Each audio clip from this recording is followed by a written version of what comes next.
मलिक साहब बेहद शुक्रिया वक्त देने के लिए। सबसे पहले तो मलिक साहब फैसले पे आपका कमेंट लेना चाहेंगे। पेशावर हाई कोर्ट का फैसला कलअदम करार दे दिया गया और 8-5 के तनासुब से ये फैसला आया, किस तरह देखते हैं आप?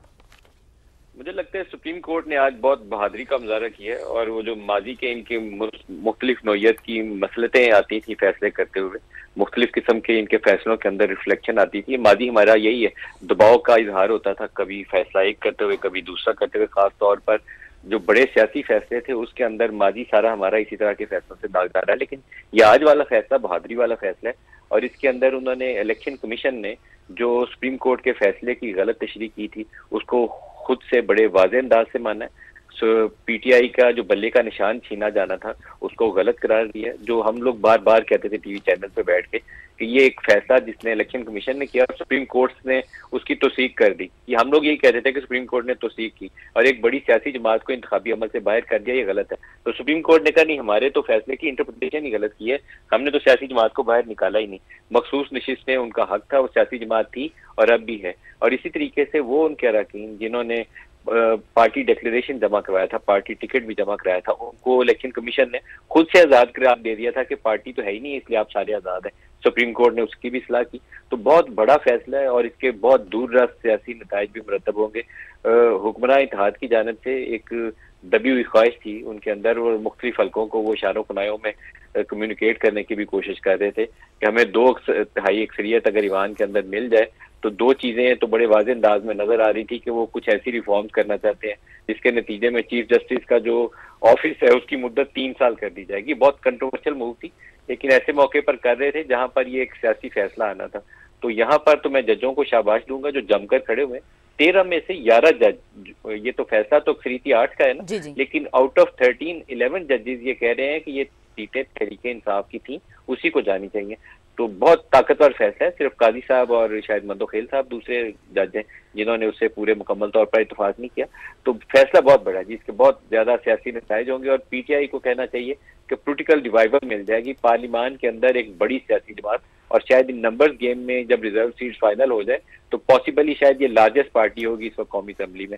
और उसके बाद जो दूसरा इनका मामला है फॉर्म 45 और 47 या इलेक्शन इरेगुलरिटीज वाला, पीटीआई पूरी कोशिश करेगी कि दबाव बढ़ाए और वो मामला भी हाई कोर्ट और सुप्रीम कोर्ट की सतह तक लेकर जाए। जी नदीम मलिक साहब, आपका मौके सामने। अहमद बिलाल महबूब साहब भी हमारे साथ मौजूद हैं, उनसे भी इस मामले पर बात करेंगे। अहमद साहब, आप क्या समझते हैं जो आईनी बहरान असेंबली में था वो हल हो गया, फैसला है, इसको किस तरह देखते हैं आप? आईनी बहरान का एक बड़ा हिस्सा हल हो गया है, यानी मखसूस नशिस्तों का जो फैसला था हाई कोर्ट का और उससे पहले इलेक्शन कमीशन का, उसने एक आईनी बहरान सा पैदा किया हुआ था, तो वो तो रिजॉल्व हो गया है। और मैं समझता हूँ वो इंसाफ की बुनियाद पे हुआ है, बड़ा फेयर प्ले की बुनियाद पे हुआ है और इससे कम से कम मुल्क के अंदर ये मैसेज गया है कि यहाँ हर चीज धौंस और धांधली से नहीं हो रही, इंसाफ और कानून के मुताबिक भी हो रही है चीजें। तो ये मेरे ख्याल में बहुत अहम मैसेज है, बहुत अहम फैसला है। सही, ठीक है। अफसार साहब, आपकी जानिब आते हैं।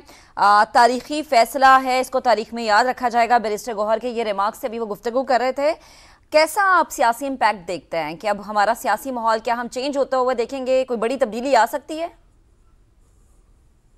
बड़ा अच्छा सवाल किया आपने, लेकिन इसका जवाब मेरे पास इसलिए नहीं होगा कि मैं किसी सियासी जमात का सरबराह नहीं हूँ, किसी सियासी जमात में नहीं हूँ।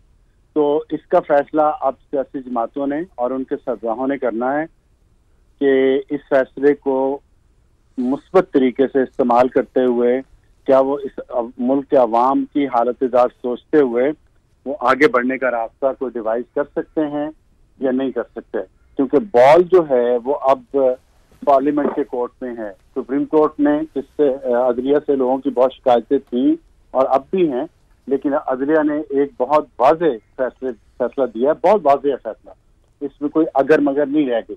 और उन्होंने और पीटीआई को जो 2 बड़ी शिकायतें थी, एक तो ये कि उनका मैंडेट चुराया गया जिसके लिए वो ट्राइब्यूनल्स में भी गए हुए हैं कुछ सीटों के हसूल के लिए, और दूसरा उनका ये रिजर्व सीट का सबसे बड़ा इशू था जिसमें उन्हें एकदम से मेरा ख्याल है 23 नशिस्तों का इजाफा कम अज कम होगा पीटीआई के नंबर में। तो उसके नंबर में 23 नशिस्तों का इजाफा होने के बाद भी वो सबसे बड़ी पार्लियामेंट्री पार्टी तो शायद ना बन सके, लेकिन उसके बहुत बहुत करीब है वो, कुछ 2-3-4 सीटों का फासला ही रह जाएगा। लेकिन अब इसीलिए पीटीआई पे जिम्मेदारी भी ज्यादा है कि सिस्टम ने उसे एक मौका दिया है मजीद कि आप इस सिस्टम के अंदर आके सिस्टम को चेंज करें। बाहर बैठ के सड़क के जरिए, अदम इस्तेहकाम के जरिए अगर वो इसको चेंज करने की कोशिश करेंगे, जो उन्होंने पिछले 2 साल की, तो वो उसमें नाकाम रहे हैं और शायद आइंदा भी नाकाम रहे हैं। लेकिन अगर उन्होंने आईनी और कानूनी रास्ता इख्तियार किया, जैसे कि ये वाला था, और इसमें उन्होंने बहुत लंबी कानूनी लड़ाई लड़ी है। आप सोचें कि जनवरी से ये शुरू हुआ है, इलेक्शन से पहले से ये मामला, और आज आके कुछ 7 महीने बाद ये फैसला उनके हक में आया है। तो एक अवाम का भी ये हक है अब कि वो, उनको भी कुछ सुकून का सांस मिले, वो अपने और कामों पे तवज्जो दें और इस मुल्क को आगे लेके चलें। लेकिन जाहिर है सबसे पहली जिम्मेदारी सियासी जमातों की और उसमें हुकूमत की भी जिम्मेदारी है कि वो इस फैसले को कबूल करे, वो किसी इसको रिव्यू पिटीशन में ना जाए। जब 11 जैसे कि नदीम मलिक साहब ने कहा कि 11 जजेस का ये फैसला है कि नशिस्तें पीटीआई की हैं, और वैसे भी 8-5 से भी अगर हो तो वो भी बहुत बड़ा फैसला है। तो उन्हें एक्सेप्ट करना चाहिए हुकूमत को खुले दिल के साथ, और यही उनका जमहूरी रवैया होगा। और अगर हुकूमत आज भी ये फैसला कर ले कि उसने जमहूरी रवैया ही इख्तियार करना है, तो मेरा ख्याल है कि एक अच्छा मैसेज आएगा। अच्छा मैसेज आएगा। अफसार साहब हमारे साथ ही रहिएगा। राजा खालिद साहब ने हमें ज्वाइन किया है, माहिर कानून। राजा साहब बहुत शुक्रिया। आप फैसले को किस तरह देखते हैं? एक जो आईनी बहरान असेंबली में नजर आ रहा था वो टल गया? मैं समझता हूँ बुरान तो टल गया, लेकिन इस फैसले ने आईनी बुरान बरल पैदा कर दिया। वो इस तरह से कि जो आर्टिकल 51 है कॉन्स्टिट्यूशन ऑफ पाकिस्तान का, उसका सब आर्टिकल 6 और उसकी झैली जो दफा है वो है डी, वो ये कहती है कि रिजर्व सीट्स उन ही लोगों को दी जाएंगी, उसी पार्टी को दी जाएंगी कि जिसने लिस्ट प्रोवाइड कर रखी थी, इलेक्शन कमीशन को नाम दे रखे थे और उनके नॉमिनेशन पेपर फाइल कर दिए थे with in a stipulated time.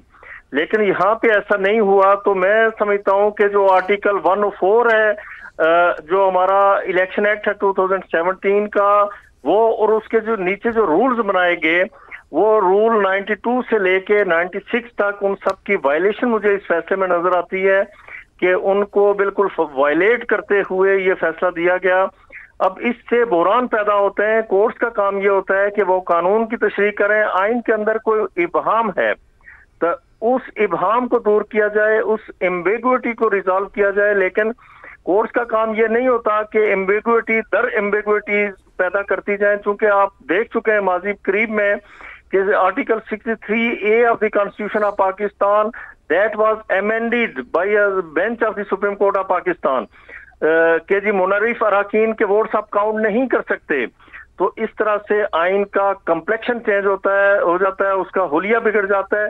ये अलग बात है कि इस फैसले का गवर्नमेंट की अक्सियत पे मेरे ख्याल में कोई फर्क नहीं पड़ता, शायद 2/3 अक्सियत उन्हें नहीं मिल सकेगी, लेकिन जो सादा अक्सियत है जो लेजिस्लेशन के लिए जरूरी होती है वो उन्हें अवेलेबल है 208 की तादाद में, और ये पीटीआई की ये सीटें मिला के 123 हो जाती हैं।